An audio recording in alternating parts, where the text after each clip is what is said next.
Welcome to the only daily podcast focusing on compliance news of the day. Each morning, start your day with a cup of coffee and Tom Fox, the voice of compliance, to hear about 4 of the top compliance, corruption, or leadership stories you will need to start your day.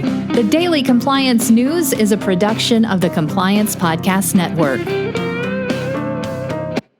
June 6, 2020, the 70th anniversary of D-Day edition. And I'd like you to think about that for a moment and what it means for both America and the Western world, that there was a point in time when America could actually accomplish something with its allies. Fortunately, not anymore, and certainly not in 2020. We began with Roger Goodell. As reported by ESPN, he did a complete 180 mea culpa and an unprecedented week of landscape shifting. He said that the NFL was wrong not to listen to protesters, and he all but named Colin Kaepernick, who was banished from the league and then kept from being signed by any team because he had the temerity to protest racism and police brutality in America. It's a very stunning reversal. He said, "We, the National Football League, condemn racism and systemic oppression of black people. We, the National Football League, admit we were wrong for not listening to the NFL players earlier, encourage all players to speak out and peacefully protest. We, the National Football League, believe that Black Lives Matter." It's unclear whether Kaepernick will actually get a chance to play now, but his protest of going down to one knee during the playing of the national anthem certainly was changed the NFL.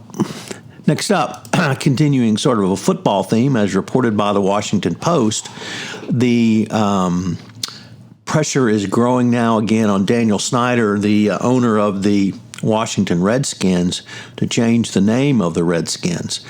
Many Native Americans feel this is a name that should be changed because of its racist nature and the symbol on the Redskins helmet. And they're putting pressure on him after or during the Black Lives Matter. Next up, from the Wall Street Journal, the founder of Huawei said he is taking the gloves off in his fight against the United States. Internal communications show the Chinese telecom giant has pivoted to counter the U.S. government's charges with lawsuits, reorganization, and the company has entered a state of war. I'm not quite sure what he expects to get in a war with the U.S. government, particularly the Department of Justice. Nevertheless, he is now going to do so. Certainly, it revolves around the detention of his daughter, Ming-Wen Zhao, who served as the company's chief financial officer and is currently under house arrest in Canada for allegedly helping Huawei dodge sanctions on Iran.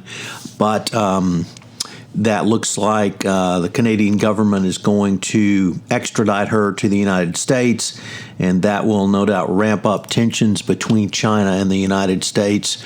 You might not think things can get worse, but under the Trump administration, things can always get worse.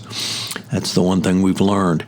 And finally, from the New York Times, it looks at the economy in the wake of the coronavirus health crisis, and it poses a really interesting issue, which is not the supply side of the economy, but the demand side of the economy.